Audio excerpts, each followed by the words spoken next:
Hi, everyone. Hope you're all doing well. Today's going to be a bit of a different conversation, and I'll try to speak slowly and thoroughly so that way I can get the message out as clearly as possible.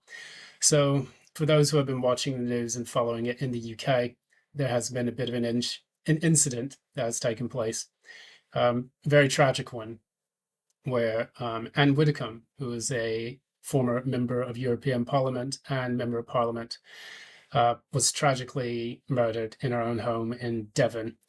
And this has led to a lot of suspicion and stoked a lot more flames, with the entire situation taking place across the UK, especially when it comes to immigration and different demographics of people who have essentially declared war on the country, it seems, or at least have been, behaving in a certain way. I won't get into details too much about that now. I think it's best for the investigations to continue so that way people can understand the details as they arise.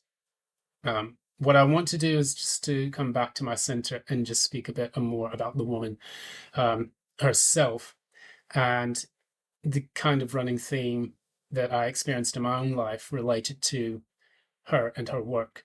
Now, just for those who don't know, uh, she was born in October 4th, 1947, in Bath, Somerset.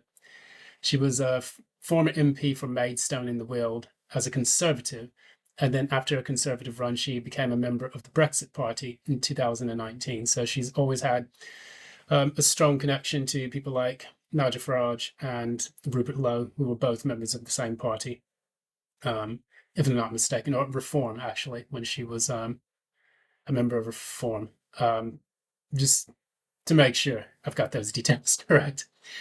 She was also a devout Roman Catholic, and many of the interesting things about her, Catholicism, she converted from Anglicanism a while back, and this led her to kind of like a very interesting take on, spirituality, at least religion, in her lifetime. The one thing that stood out to me about Ann Widdecombe is that I first encountered her through this very book that I'm holding in my hands. And the book is entitled An Act of Peace. She was actually a very, very accomplished author. And I wasn't really queued up on her that much, or clued up on her at the time in which I picked this book up from. It was a garage sale that had taken place in London when I was living in London. Could have been around the time of 2017 or so. The interesting thing about this specific book, if I can find it, is that it was signed to the very person who picked it up by Ann Widdecombe herself. So this book holds to me a bit of sentimental value now that I've revisited it after years of it being on my bookshelf. And, I'll keep that with me just kind of as a bit of a remembrance of the woman who she was. Now, the thing for me, when I first encountered Widdecombe more so in person, I was on an assignment to cover her speech in 2019. It was in London at the time, and one of the interesting things about it was when they were announcing a lot of the Brexit member leadership and party members that were coming into the party at the time.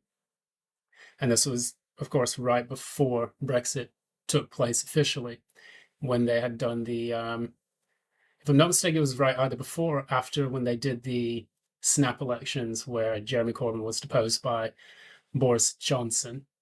Anyways, during this particular period, she gave a really, really powerful speech. And of all of the people that were in the venue, this is a massive, beautiful venue in London, she had everyone in a constant standing ovation.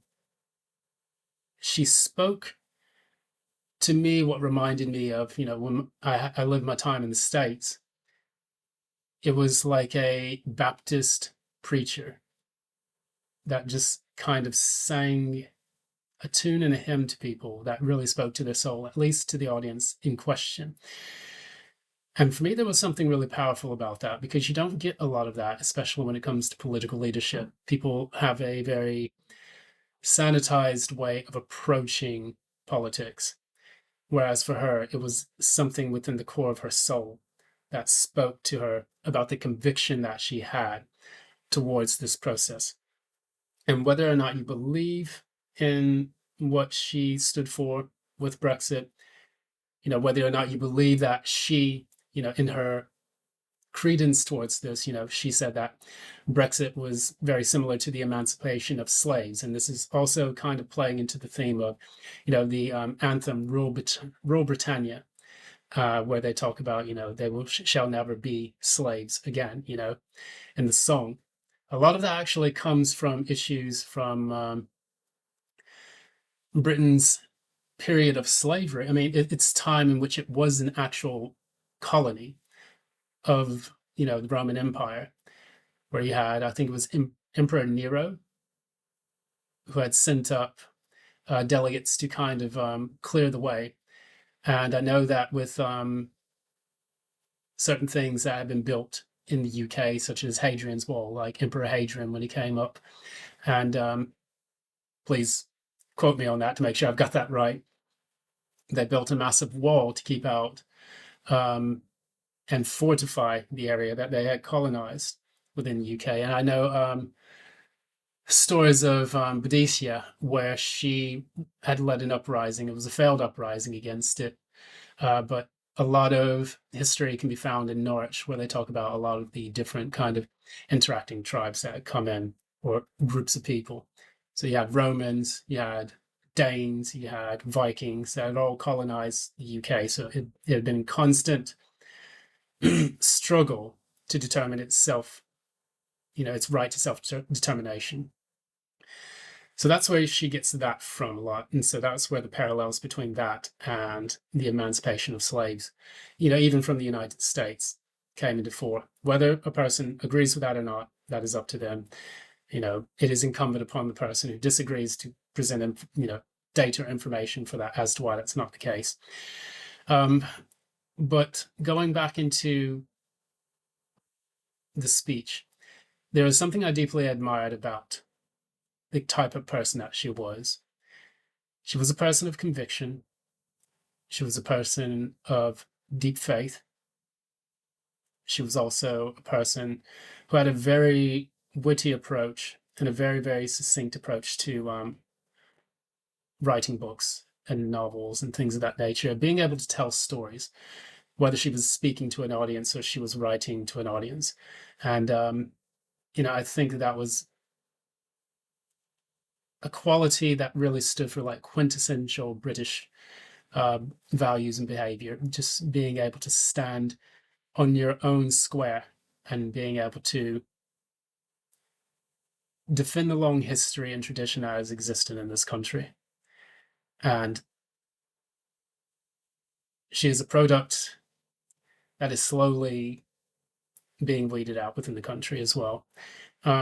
It's a terrible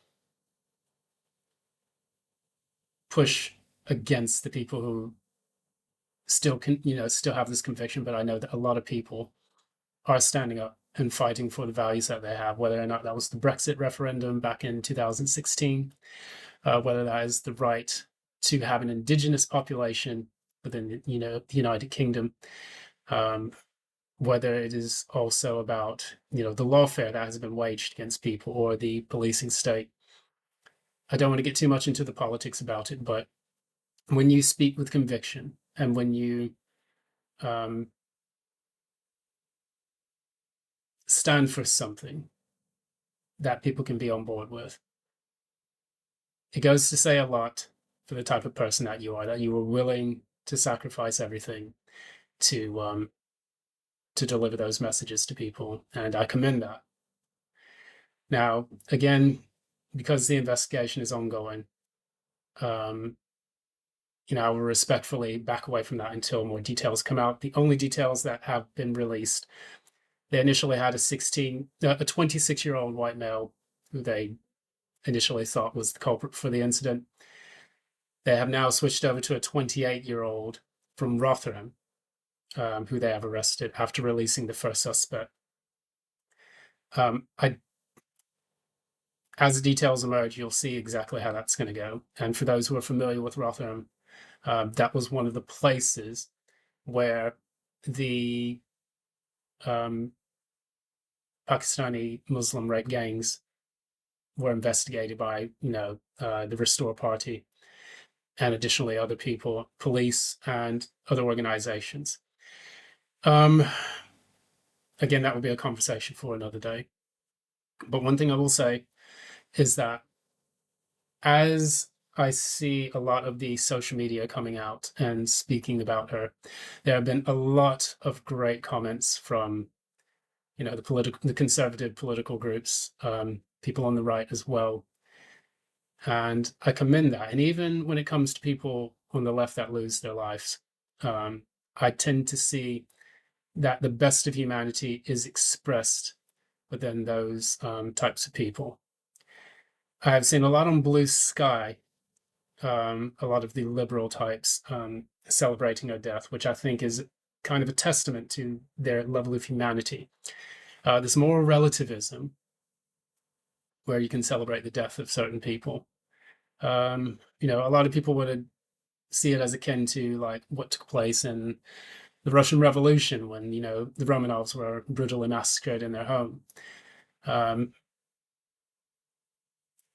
Certain things, you shouldn't celebrate people for speaking their peace in their mind.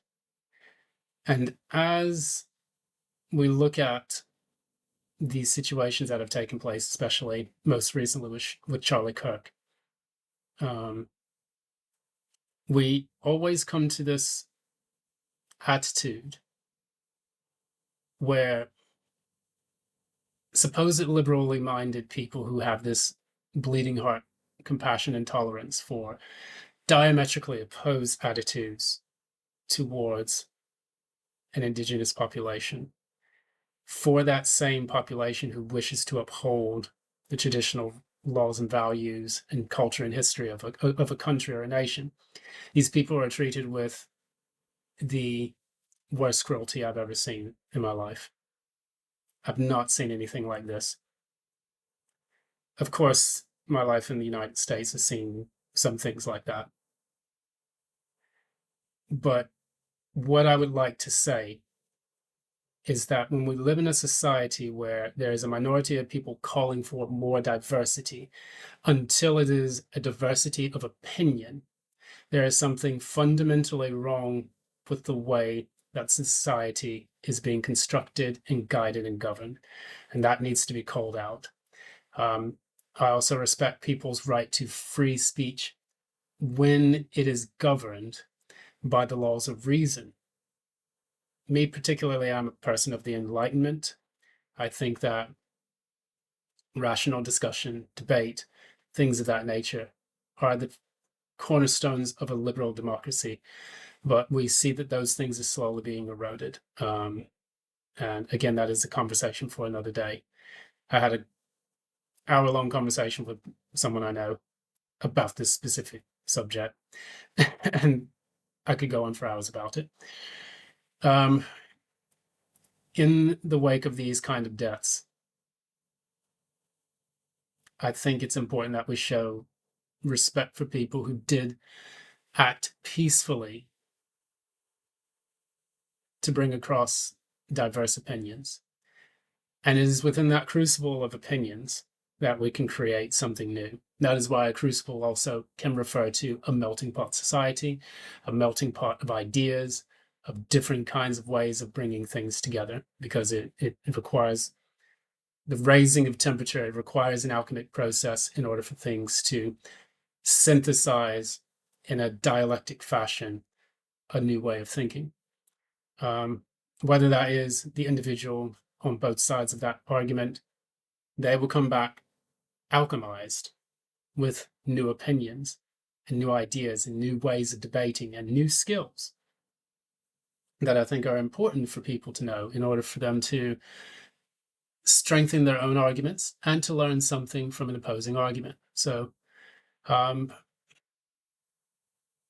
just, in this case, call for justice and peace.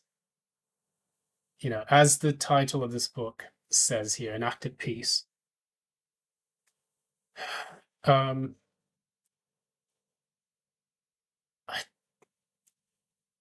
don't see peace in the particular mindset of the people that we're celebrating on Blue Sky. And furthermore, levees will break if this continues. Sociological levees will break if this continues. That's all I can intuitively pick up in my mind. So watch this space. I'll just leave you with a quote that Ann Widdecombe, said a while back. And what she said is, we need less political correctness and more political courage. So there are other quotes that I could, deliver off the top of my mind, but I'm just not going to do that at this particular point. So rest in peace, Ann Widdecombe. Hopefully you'll find justice, and hopefully you'll find peace as well. Take care, and until next time, VIAM, GEVURAH, AMBULO.